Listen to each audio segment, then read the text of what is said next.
Hi, this is Jeffrey Cohen, President and founder of Chicago Quantum and U.S. Advanced Computing Infrastructures. Today, I just wanted to do a quick live stream. By the way, I'm in a suit and tie. I had to go to court today, and we won. Yay! But it's never fun going to court. It took almost 3 hours. But as a result, I have a nice suit and tie on. I want to share it with you. And we worked really late last night. I want to share with you what we did. This is actually really important stuff, and I thought a lot of people would be interested, but to be honest, no one's interested. So I'm going to show you the stats for this story, and it's going to blow your head off. So generally speaking, we get, I don't know, maybe 3 reads, 5 reads a day, right? 4 today, 7. So we don't get a lot of reads. But we like to publish our research. We got a lot of stuff out there. Picking the most efficient portfolio out of 314 stocks, I thought would be a hot topic. Jeff, Chicago Quantum's been doing 64 on a quantum computer. I thought that was a lot. How come you're doing 314? And what happened? I mean, I know you tried to run 72 assets on the D-Wave, and you promised us it didn't catch on fire. But what happens when you run 314 stocks at one time on your Macintosh? What happened? Well, I'll give you the net. It was really successful. It was great. We had lots of errors, though. We had to work through a lot of coding, and it was crazy how much problem solving we had to do. See, we had written the whole application to be like feature rich and, you know, belts and suspenders, right? Like, let's check the eigenvalues to make them positive because we wanted a semi-definite positive matrix so we wouldn't have negative variances. But at the same time, let's do a Cholesky decomposition.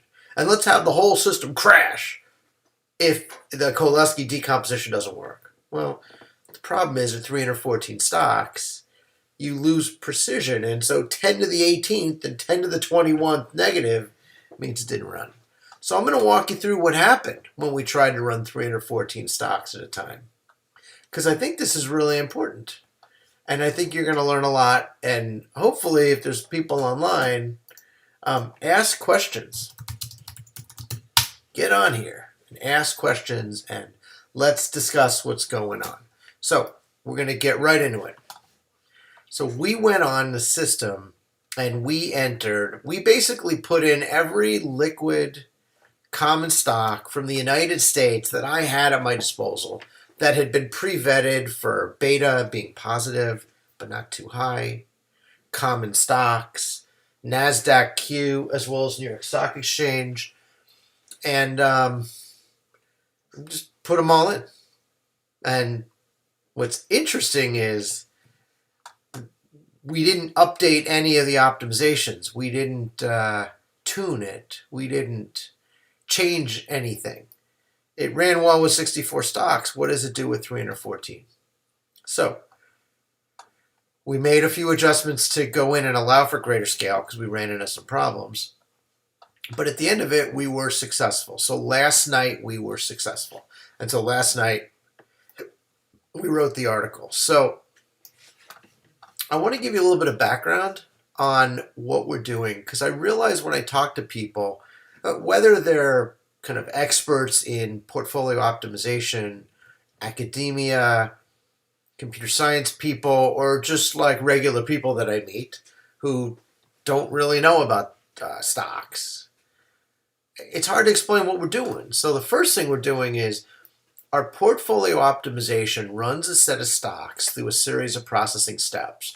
Chunk, clean it up, do the covariance, put it together, do a Monte Carlo analysis, like do a bunch of steps. At some point, if it's 64 stocks or less, we run them through 3 different models of quantum computer embedding because we get slightly different answers and sometimes better answers. So all this calibration happens and all this like validation happens. And at the end, you get a set of portfolios with the lowest Chicago Quantum net score. Well, Jeff, why don't you say that? By the way, what's the Chicago Quantum net score again? Can you help me out? And why do you want the lowest one? Well, the lowest one has the least amount of risk versus the return. So a small number means that the variance of your returns, the amount of movement that happens, usually bad, is small. And the amount of profit, dividends, and capital gains you might earn is high based on 1 year of daily stock market data. Now, of course, we cannot predict the future, and we don't. But what we can predict is that birds of a feather flock together. How the stocks act behind the scenes, the pattern of how the stocks trade, we feel like that's something that stays consistent. And in fact, in the data that we published, it stays consistent. So our model finds stocks that zig when other stocks zag. And so when you work together and they zig and they zag, what happens is they just tend to go with the market, and the market lately has been up. They're not moving quite as much up and down. They're generally together, just they move up more. So it finds stocks that when held in a portfolio together should move with the stock market indices but deliver less risk and less price volatility. That's what the model is based on. And we do it by calculating the patterns behind the stock market results. So what isn't it? Right? So we're finding stocks that work well together. We're not finding the best stocks. We're not picking the headline stock. Well, Tesla fell 17% yesterday, so you should buy some today. Or we're not suggesting the next big growth stock. We're also not suggesting a trading model. What we suggest is a buy and hold strategy based on the previous year's trading data. So you would rebalance your portfolio to make sure you have these particular stocks in it. And it won't make for exciting headlines, but it should be less risky, especially during times of a market decline. Even in a market advance, they just tend to offset each other. And what we found, which was very surprising, was that the stocks outperformed the benchmarks because there was no big drop to have to earn back. And so that's what we're doing. We're digging through the patterns of the stock data, and we're looking through, in theory, we're searching every stock combination to find a couple of stocks that zig when others zag, that move well together. Birds of a feather flock together, the fish, right, they swim together, the birds and the V, Marines hitting the beach together. Think of any time when things are coordinated and orchestrated. We're finding that in the stock market. Our motivation. Why pick this problem to run on quantum and classical computers? There's a million problems. Our first one was delivering pizzas. Well, we picked this problem because it has value to a typical investor. Even if it's $50 or $100, it's value to the average American. It can be checked reasonably in an hour or a day by brute force if it's small. But if it's large, it cannot be checked with brute force. And the numbers get big. So for us, anything more than 40 stocks in a portfolio cannot be checked with brute force. We cannot calculate every single stock portfolio and look for the lowest Chicago quantum net score in, let's say, a minute or an hour or maybe even a day. It takes a long time at 40 stocks. So what we do is as we ramp up, we're looking to see if a quantum annealing computer running in under a minute, a second maybe sometimes 15 seconds, but see if it can find solutions that are similar or equivalent, just as good as those found by classical models. So they do by 64 assets, right? So 64 assets runs great. In fact, we ran it in less than a second in our last set of portfolios we identified, it's Wednesday, which I think was last Friday after the market closed. It just ran great. And we got really good answers, 64 assets. And so that's terrific.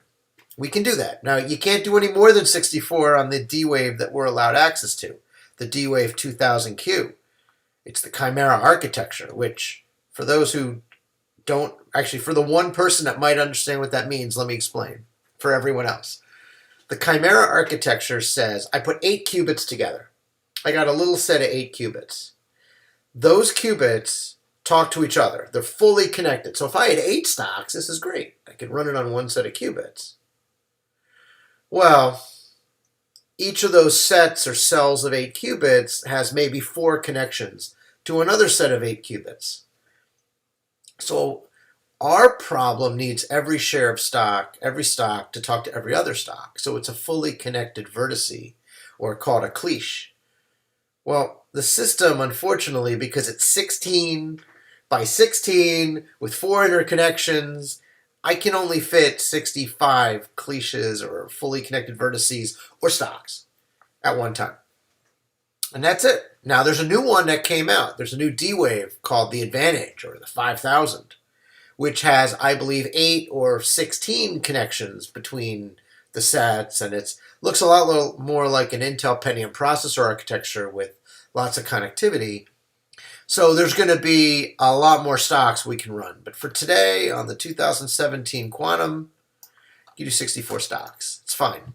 So we ran 314 stocks at one time just to find the one kind of more efficient portfolio, or most efficient portfolio we can find.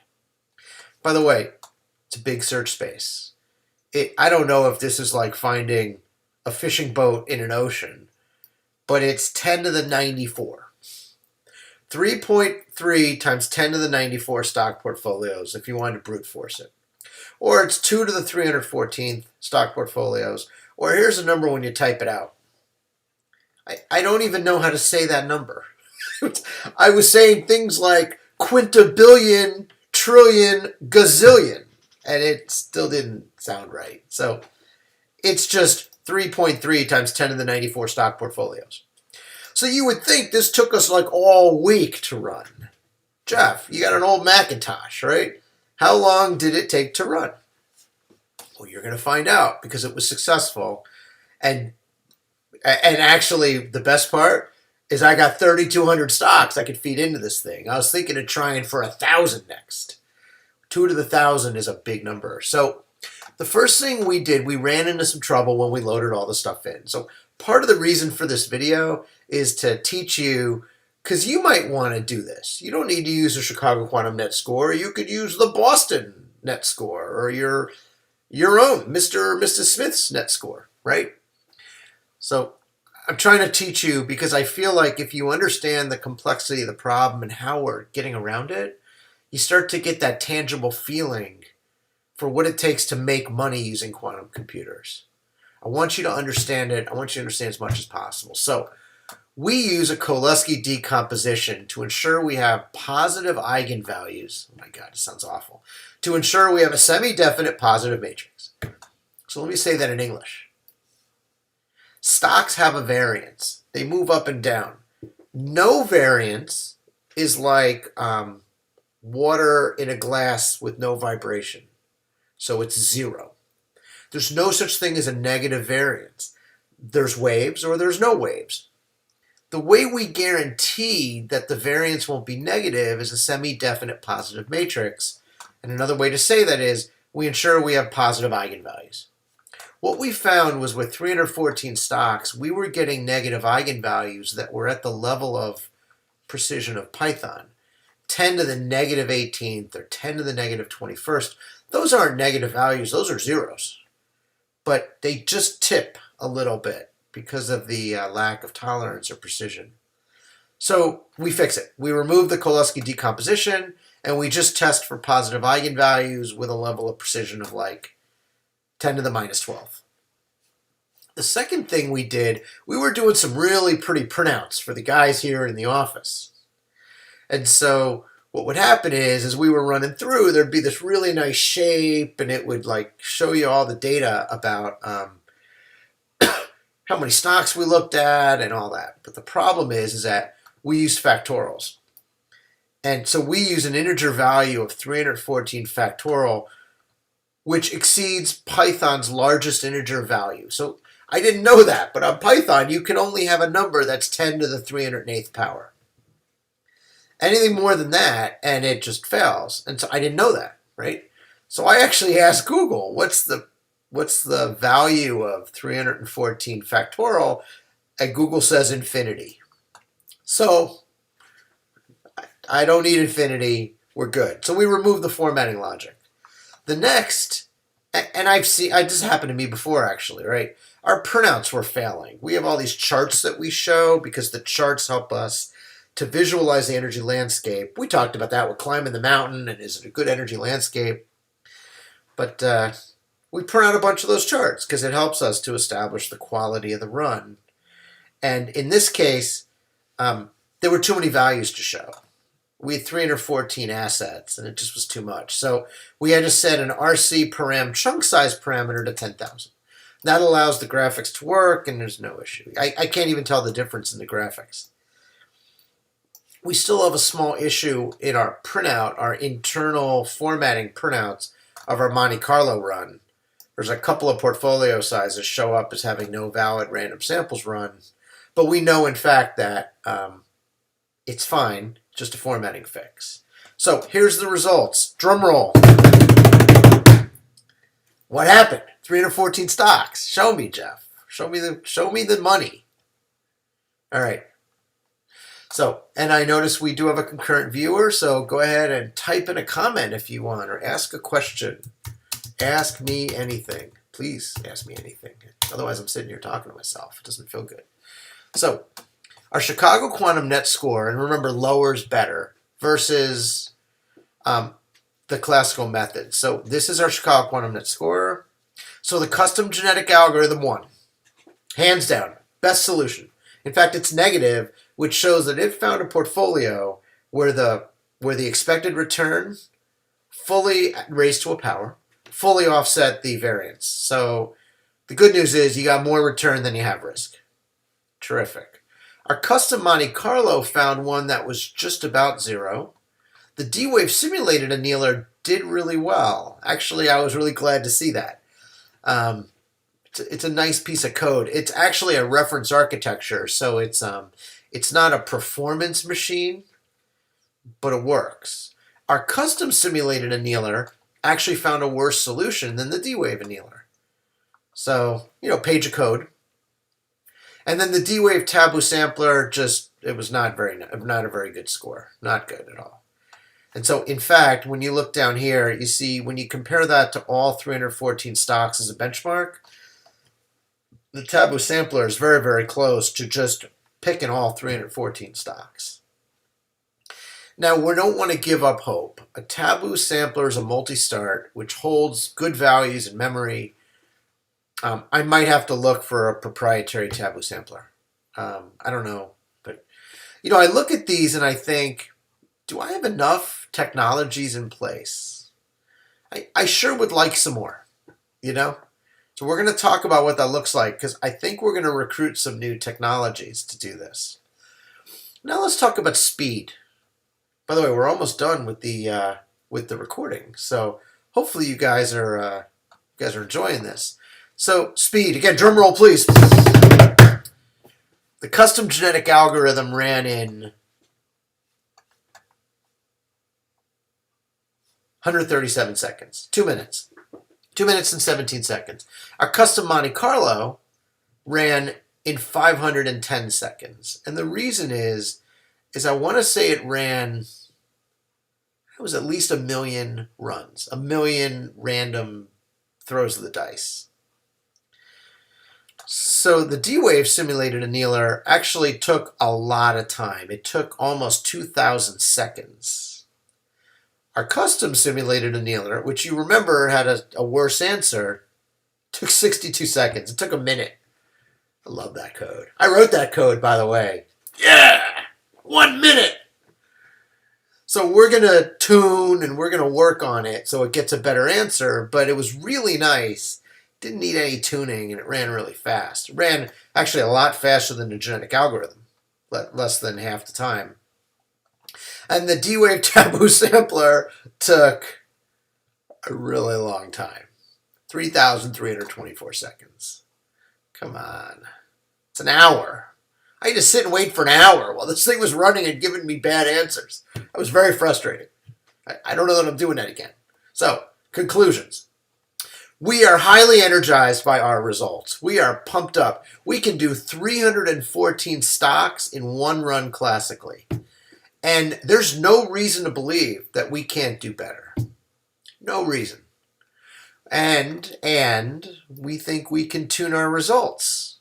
Haven't even started tuning them, right? I can maybe speed up some of the slower methods like D-Wave simulated annealer without losing quality, of course. And maybe I can slow some other ones down like the bespoke or custom simulated annealer to help them find better solutions. And when I say that, I mean they can find a deeper minimum solution. So if you think of how an annealer works, simulated or quantum, it's popping around, right? It's tunneling, it's looking, hey, where's the solution? And then as the temperature cools, it focuses in like one area. And then it stops and it's done, right? So look everywhere, look up, start to chill, and then it settles, right? So if you give it more time, it might actually find a better minimum to jump into or jump out of and jump into, right? It gives you more time. I love it. Next steps.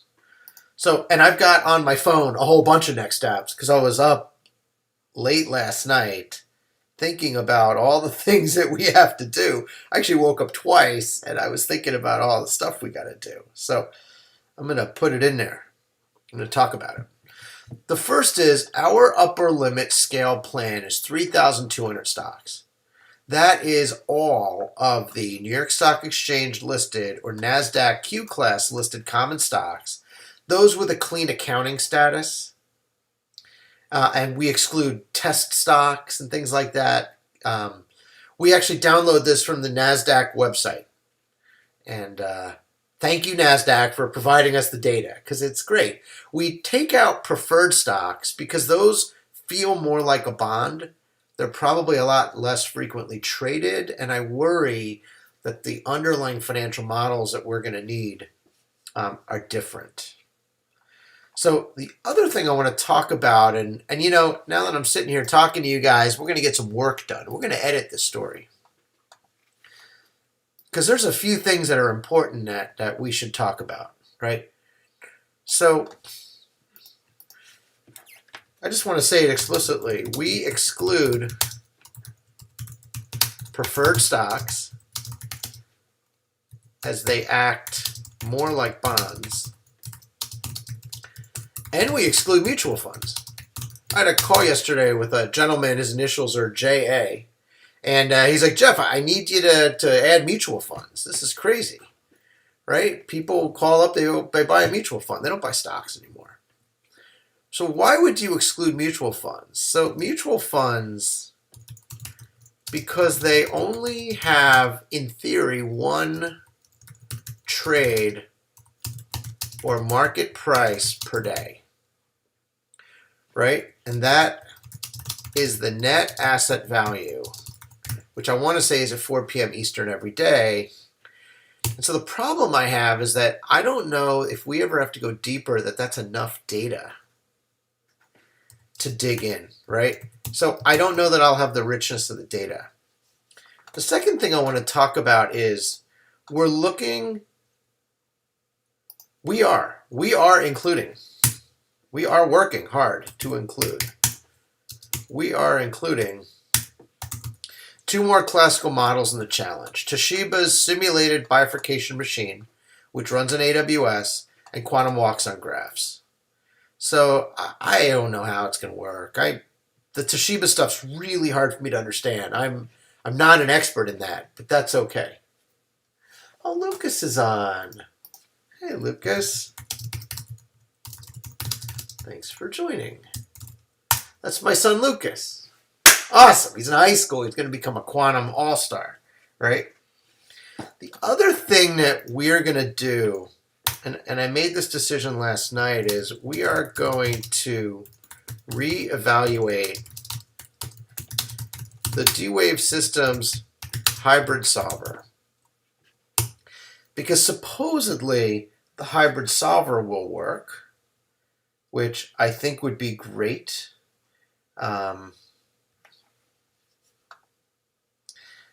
It's a third option, right? It's intended to solve a problem like this.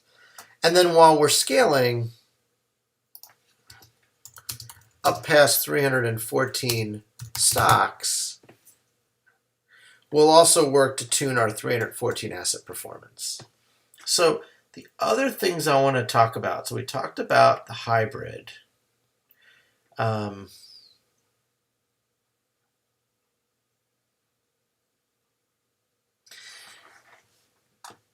Yeah, so where's the other stuff? So the other thing we're going to do, and I'm just going to put it in one of the problems that we had. Remember we talked about the Cholesky decomposition. So, I mean, I said that we remove the Cholesky decomposition. So we will evaluate giving a nudge or slight positive adjustment to all linear terms. And maybe that'll be something like 1e minus 12. Something like that. Okay. We scale. Can we speed the system up? Things like that. And so I guess the last thing is, how do we look at all of the stocks? So one of the challenges that we have, so we have this 3,200 stock in a list. How can we create a user experience to make it fun and easy to pick stocks to evaluate? That's really a challenge that we have. And so, all right, and the last thing I'm going to do, I'm going to add a little commercial for those who might be out there. So we offer to optimize your stock portfolio for $50 using classical models, or $150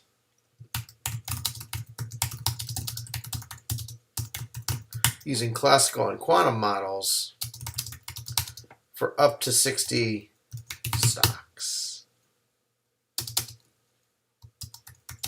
Buy here. And so, just to show you that I'm good to my word,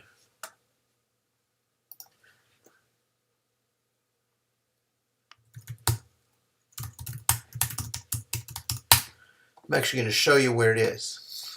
So you go into our website, www.chicagoquantum.com, you go into the portfolio and meet the team. By the way, we have a big presentation tonight. It's actually coming up. The Washington, D.C. Quantum Computing Meetup. Please, if you're around, please attend. Should be good. Alex, Clark, and I are going to all be in it, and we're all going to be talking about things. So here, analyze your stocks classically for $50. So this is $50. This is what $50 will get you. By the way, I can't imagine you could go to a stock analyst and they'll actually do this for you.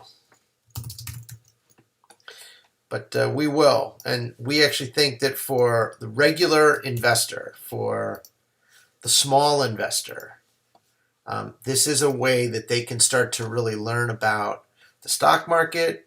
They can really learn about how to pick stocks. And let's be honest, if you're one of our customers, we're probably going to talk to you about what we find. We'd be open to a discussion. Bring your family, bring your kids, bring your investment analyst, and we'll talk to you about it. And so here, I'm going to put it out there. So again, let's talk about what we covered. We talked about how we went from 60 assets in our last paper to 64 assets to 314. And we did it last night, and it ran great after we made some some corrections, and we had to really re-architect our system, our application a bit for scale. And so now we run 314 stocks, and there's no reason to believe we can't run 500.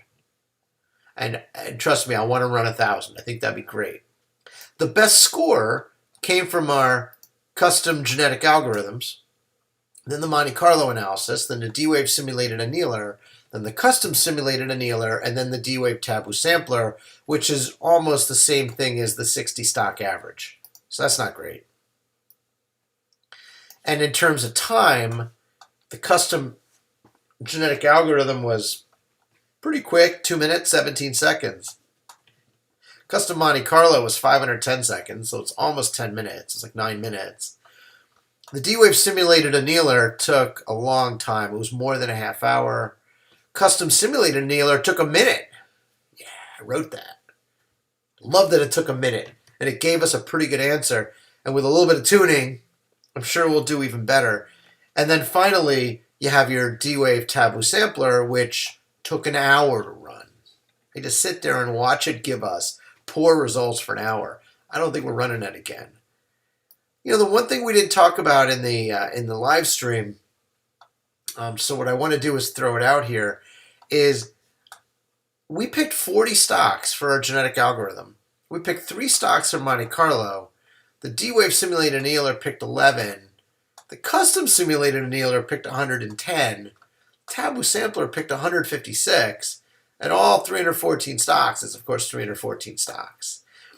I can see why the taboo sampler, because it's average, would pick n over 2 or 314 divided by 2, which would be 157. I can see that. What I don't understand is why there's such a big spread. And so this is part of what we're going to do is dig in, get better, get faster, run more and more stocks to find out, were there really 40 stocks or is it just 3 stocks? And this is in the order of the answer quality. Or is it 11 stocks or is it 110? And so having maybe a D-Wave hybrid sampler, Toshiba simulated bifurcation machine, just some other models might really help us. So again, thank you for listening. It's Jeffrey Cohen, and hopefully you can find quantum advantage too. Take care now.